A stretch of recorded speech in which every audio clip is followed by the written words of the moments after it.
We are live. Welcome to my thoughts on Agents of S.H.I.E.L.D. Season 7, Episode 11. Brand new day. Yeah, spoilers for the episode as well as everything MCU and adjacent leading up to it. The episode is rated TV-14, so will this video be? Absolutely love this episode. Let's get right into it. Holy crap, I am really gonna miss this show. Just 2 more episodes. Yeah, if all goes to plan, final episode thoughts and review will be Monday, 6 days from now. Okay, yeah, let's see.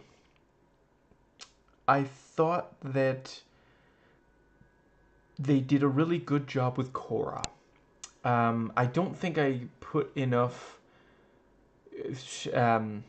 made a big enough deal of it. She was sort of surrendering when Phil MD caught up to her.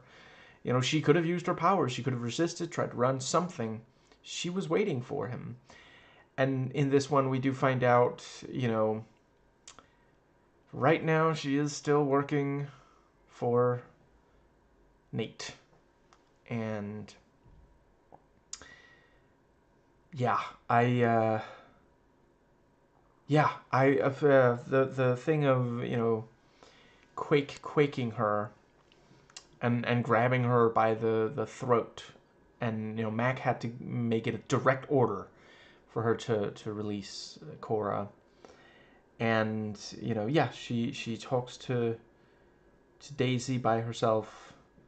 And you know, there's the thing about, you know, Sybil said you would never, in no, you know, version would Daisy let her sister fight by herself. And it's such a great, because like Daisy says, you're right, I wouldn't. And at first I thought, oh, she's like interpreting as, I won't let you fight, period. You know, which is technically, it's not the interpretation that, you know, Korra and Sybil were intending, but that is a legitimate, that is grammatically accurate, you know. Won't let her fight by herself, won't let her fight at all instead of fighting with her. Yeah. And then, you know, yeah, she talks to May and lets Sybil in, which is such a clever, yeah. Sybil was still there. It was just the firewall that had to be brought down temporarily. And yeah, you know, it's electricity. Wires tend to let... So yeah, if she can affect... Hypothetically, you know, it makes sense. If you could affect the power in one place, it would affect the power in the every wire that it's connected to. So very clever there. Yeah. The fight between her and May was not the biggest, but it is one of the more emotional ones we've had in a while. And let's see, yeah, this thing of, you know, I want to show Jiaying one day. Well, let's go show her right now. And she sees Jiaying and she's like, no, no, no, it's okay because she can heal, you know. And yeah, it's only because of the neck snap that, yeah, because Jiaying dealt with some paranormal activity. And then she, you know, is like, well, you, May, are using my pain too, you know. And she knows about the girl in Bahrain, and it's this thing of like, we the audience and May have made our peace with, you know, like it's edgy and it's dark and it's not like we're not happy that it happened, but we appreciate, you know, that was, she did the best she could. There wasn't really any other choice. But of course, right now, Korra is identifying more with the girl than anybody else. You know, she's thinking, well, that could have been me. So that's a really nicely done bit of, yeah. I love when media can take something we're accustomed to in some way and twist it, you know, in a way that makes us think. Because, yeah, you know, I mean, when we first saw it, we were like, that poor little girl, but at the same time, you know, what choice did May have? And yeah, you know, she fires a hole in the wall. And yeah, Garrett brings her back. And then the very ending, apparently the kiss wasn't scripted. They came up with it on the shooting day. Can I just say, that was a perfect decision. I'm so glad it's in there because, like, when she was just, there are several times in the episode where Cora is like, we don't quite know where she's landing. It just, does she mean that she wants to be a shield agent? And then she's like talking about the trolley problem, and would you like a list of all the people you've killed? And it's like, is she being genuine, or is this like, because at the same time you can appreciate, well, it does kind of sound like Nate's culty propaganda kind of thing. I mean, yeah, nicely done. You have me sort of defending federal agency that kills people. Yeah, the show can do that sometimes. But and the first name on the list is John Ward, Grant Ward. Yeah, one can really appreciate, and Phil MD points out, we saw a world where he was good. And I think the Charlie problem is an interesting one. I do personally, I've given it a lot of thought, and I've landed on, you do what you, well, Charlie problem, killing baby Hitler kind of thing. I've landed on, you try to raise baby Hitler the very best you can. I don't believe that violence should be anything other than an absolute last resort. But yeah, there at the end, when she says, did we, what was it, did we set people free or something? Like, as she's saying that, I'm still not sure, like, is that her, like, props to the actress. Like, as far as I can tell, we are supposed to not be 100% sure. Like, there are times where we are, sure. Obviously, she's sad that her mother died, especially once she fully accepts that, no, there's no bringing her back. She even tries to give her some of her energy. She's very angry when she feels May is manipulating her and using her anger. But outside of that, a lot of the time, I'm genuinely not sure exactly where, and yeah, when she says that line, and he responds, I'm still not sure where she lands. But the kiss, either she is a better spy than we gave her credit for, she did say she wanted to be a shield agent, or she is still, at least for now, on Nathaniel's side, which is definitely a problem. S.H.I.E.L.D. really needs all the help they can get right now. Yeah. Let's see. I guess I'll D'Souza, not an awful lot with him. I like that there was a bet about whether or not Daisy kissed him in one of the time loops, and the thing about so you were a Boy Scout. No, I was a bad guy Boy Scout. Yeah, just keep telling yourself that, buddy. And the thing, do I look like someone who would leave my post? Well, no. So come with. That's the way to defeat her. And that was a great, like, you talked her into it. Go ahead, go with her. And the thing about so can you fly this thing? That's a yes or no question. And let's see. Yeah, his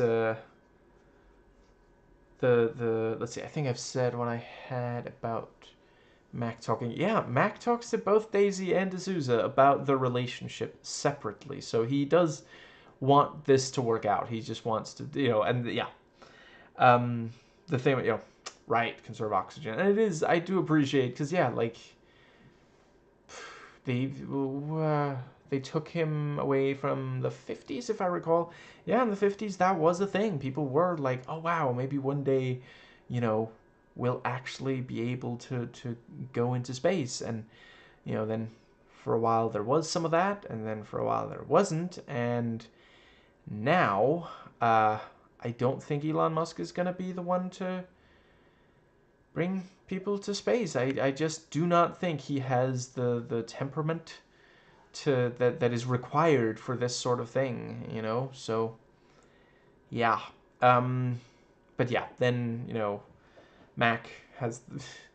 He's such a dad. He's a dad or an older brother in so much of his so many of his scenes. I absolutely love it. Yeah, it's, you know, are you threatening me? No, no, no, not just me. The entire team. Just and yeah, you know, it's like in some ways Mac is old fashioned like that. I don't think that D'Souza has any intention of hurting Daisy in the slightest. But that was also, you know, I have no intentions towards her. Well, then you better get some because she's into you, and you know what she wants when she gets her mind on something. You know. Let's see. I think that might cover D'Souza. I appreciate that he's still contributing as much as he can. You know, the thing about how do you drop off a satellite? Like he's saying the words like he still can't believe that he because when he, you know, his time, that was less. Yeah, some of these things were not as common. Let's see. I guess I have pretty well covered May. Yeah, I appreciate that Elena is like seriously considering that she wants to hear the list. And we have the, oh right, as usual, IMDb trivia for the episode worth reading. Let's see. I think that pretty well gets us to the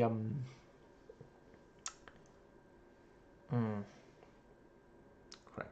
That was right on the right. The Elena, I like the thing with, you know, unlocking the cells, and she's standing there, and then, you know, she does the speed run, and you know, one of them she slams into the wall, and the other one she just brings him, and he's like, okay, uncle. And yeah, don't try to sneak up on a speedster. It's not gonna go well for you. I think that might cover. Oh right, I do gotta briefly say the tension, the flirty tension between D'Souza and Daisy once he's found out about her name being Quake, you know, because Mac, you know, and Mac admits, yeah, I guess it is hilarious, and he's sitting there trying to not laugh his ass off as the, you know, sure, Quake, that's what you're called, Quake, because you quake people. Oh, you're gonna quake me? Holy crap! Like, if they hadn't already, I'd be like, just kiss already. Holy wow! But yeah, the actors both, they, you know, they have the charisma to pull off this kind of stuff. You know, Chloe Bennett's coy smile really comes through yet again, and they have actual chemistry. Like I kind of hope they do end up together. You know, it's just, yeah. I would watch a spin-off just dedicated to their post-Shield life together as a couple, her introducing him to modern day stuff, and just, yeah. Let's see. Yeah, I don't think there's anything else with May. Mac. Briefly, I've said most of the stuff I had. I quite like the, you know, he goes onto the ship and he's like, how do you plan to leave without the hangar, you know? Listen, Daisy, we've been over this. If you tell me to open the pod bay doors, I will have to respond, I'm sorry, Daisy. I can't let you do that. And yes, I know I'm combining two references to that movie. But yeah, the you know, the fact that he had the shotgun axe on, I didn't notice the bag at first. I think when he dropped it was when I noticed. But you know, I was thinking he's gonna join them, isn't he? Because that's also, yeah, that's not very him. He would normally tell them, you have to stay here. We can't split up the team. And also the plan. Holy crap! Just, I don't know. We'll be, you know, so it's 100,000-mile Hail Mary. But yeah, Sybil's not gonna have predicted it, you know. Holy crap! So the last two episodes, they're actually gonna, the Quinjet is gonna get to the Zephyr, and they're gonna, you know, get on board, and it's just gonna be the three of them versus these guys. That is, yeah, and I do not know how they're going to deal with all of those Chronicom ships. I have genuinely no clue. That's, holy crap. I do kind of wish that the TV spot hadn't given away all the Chronicom ships popping up, considering they don't really, they pop up and then they fire, you know. Yeah. But I get it. It's the most compelling visual in the entire episode. That might pretty well come. Phil MD. Yeah, this thing of, oh, Sybil's inside the computer now. I've been there. Are you thirsty? I'm only hungry now. That's not ominous at all. And, him telling May, you don't actually have to read aloud. I can read English.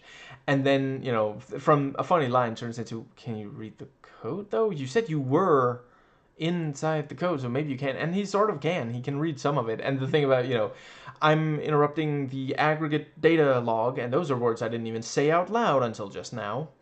Do you so you know what this is? Oh no, not at all. But I can stop it, and it seems important to her.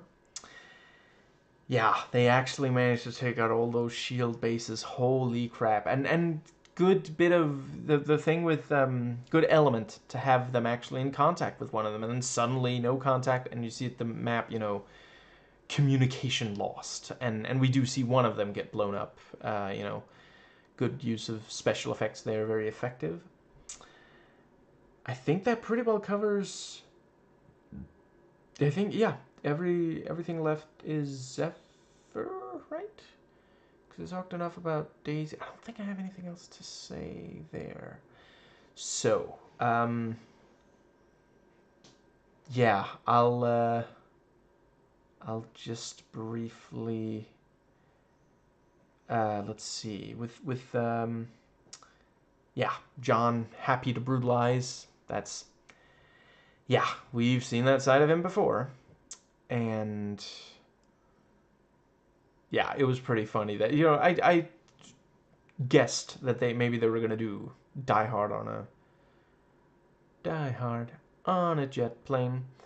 And, Deke makes this, it's like Nakatomi Plaza. Yippee-ki-yay. That only works if the other person has a hostage. Or you're on a radio.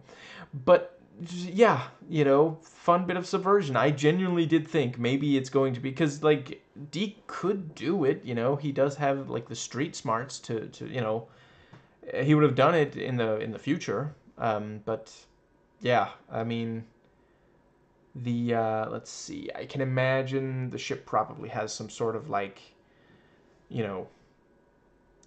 life sign scanner, and it maybe even set to let them know if there's someone that hasn't that they don't expect to be there or something.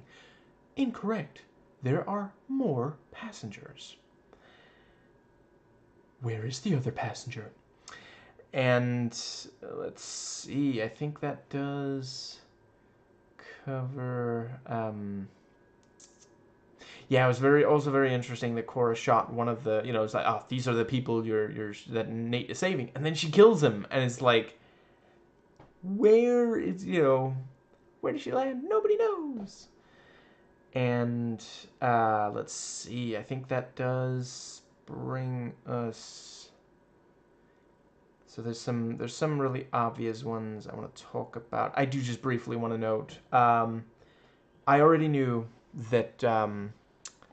At some point in this season, we would get an appearance, at least one appearance, by Katie M. O'Brien. And yeah, just great to see her as always. Just that, because this right after, he kills the one guy. And at first I thought, oh, he's like frustrated because of like, Fitzsimmons or something. But no, he's like, what did I tell you about calling me sir?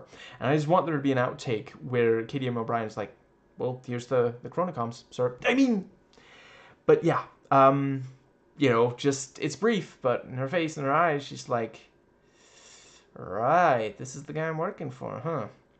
I'm not necessarily saying she's gonna, like, mutiny or something. I'm not necessarily, I don't know. I guess it could go either way. My money would be more on Cora. More development for that character, but just, yeah, that brief little bit, are we the baddies? And yeah, just okay, I gotta just briefly note, so this is not the only MCU thing she appears in. That by itself is not a spoiler. I'm not saying where or who she plays or anything like that.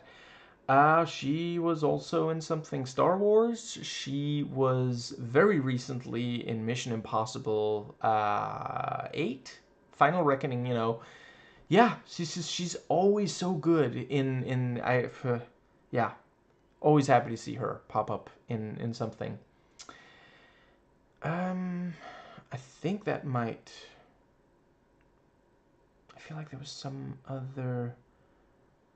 I'm gonna save Nathan Simmons for last because there's obviously some stuff to go over there. I guess I will just briefly say, yeah, Deke, being like, he's got nothing. Oh, okay, that one hit.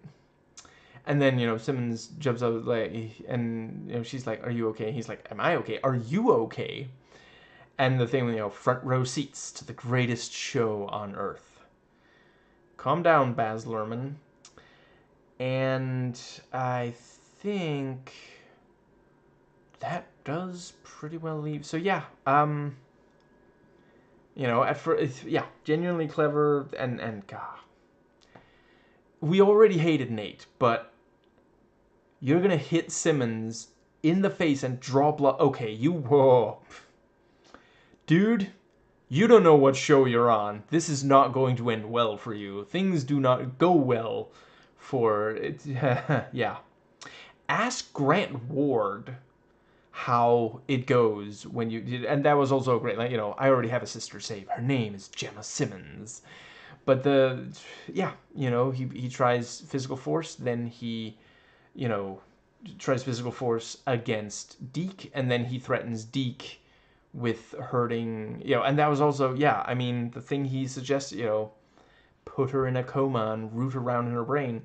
Hypothetically, if Deke still doesn't talk, that might get him answers. There's some chance it won't, but Deke doesn't always think things through. So yeah, it is very, very clever. And the thing about, yeah, no, the only person who can use the surgery thing is Simmons, and obviously she's not. She was willing to do it in the time loop to save them all. She's not gonna do it for Nate. That's yeah. I also like the line. I'm sorry. I guess I'm just used to getting everything I want. And also the part where he was like, the yeah, the thing about with the Deke, like yeah, quakes him, and it's like that one's for Dad. Yeah, gotta be, yeah. And it's like, but you said yourself your father was an a-hole. My father was an a-hole, but that doesn't mean I'm okay with some future kid just shooting him. But yeah, I really the thing where we see Simmons in distress, and then he uncovers the little mark and realizes about because yeah, up until that point he thought that she remembered but was hiding it from him, and once he realizes that's not it, obviously he has to change tactics. And yeah, he spends some time. All right, but before that, he spends some time going through her memories, and yeah, finally we get some fits. At first, I was worried, like, are we only gonna get flashback for it? Because this is clips, so sorry about the clip show, but no, we did get some new material. Flashback, and I am really dreading finding out the truth about, because like, yeah, when she hears when Fitz tells her what he thinks they should do, she's also devastated. So yeah, but yeah, genuinely a clever device, storytelling wise, to yeah, he puts her in the machine and then he joins her in the machine. This is we saw them do this with Fitzsimmons in earlier, the Chronicoms did. I guess last season, yeah, and the season before this one, because technically this is the last season. You know what I mean? Grammar is weird. Yeah, very clever, and seeing him pop up these various places was, quite cool. And yeah, fits with the really really because he seems like he's like, well, I don't think we can, there's a certain way to do this, and he knows that Gemma is not going to like this. Yeah, Uh, really looking forward to seeing more of and I really missed Fitz, so that was great to see. But yeah, finding out what happened with Fitz, why her memories were suppressed, and why she was so upset, both when Fitz said what he was intending and when she remembered. And that was also, he's like, finally, finally I found you hiding in this room. Wait, does that mean I'm the one hiding in the room? But then he's like, wait a second. There's no entry points to this room. Is this a real room or is this some sort of construct? Like what exactly is going on here? There's definitely something off about what we're seeing. Yeah. I'm so glad to get some more Enoch. And Enoch, as usual, at their Enochiest. the yeah, helping out, and I was a little surprised that Enoch didn't, say, because at one point, Enoch is like, oh yeah, sure, Fitz. Enoch doesn't say, right, you are, Fitz, my best friend. But yeah, Enoch helping out with the thing, and the thing about, can we get a moment? Sure. Oh, you mean by yourselves, right? Yeah. I don't know if we're gonna see more Enoch in the last two episodes. I've missed Enoch in the episodes that they weren't in. Yeah. It's just they're such a. I really like that character a lot. Um, and yeah, I mean, maybe it would be good if the following were not the case, but Enoch is probably the character I relate to very most of all the characters on the show. Like, there's a lot of them where they have traits I admire, but not necessarily that I recognize that much in myself. But Enoch, like, huge nerd, trying to, like, help out wherever they can. Um, and being really bad at social cues, like these are all things that I just relate way too much to not see myself in the character. That and wearing the equivalent of a facsimile of human skin so as to blend in among humans.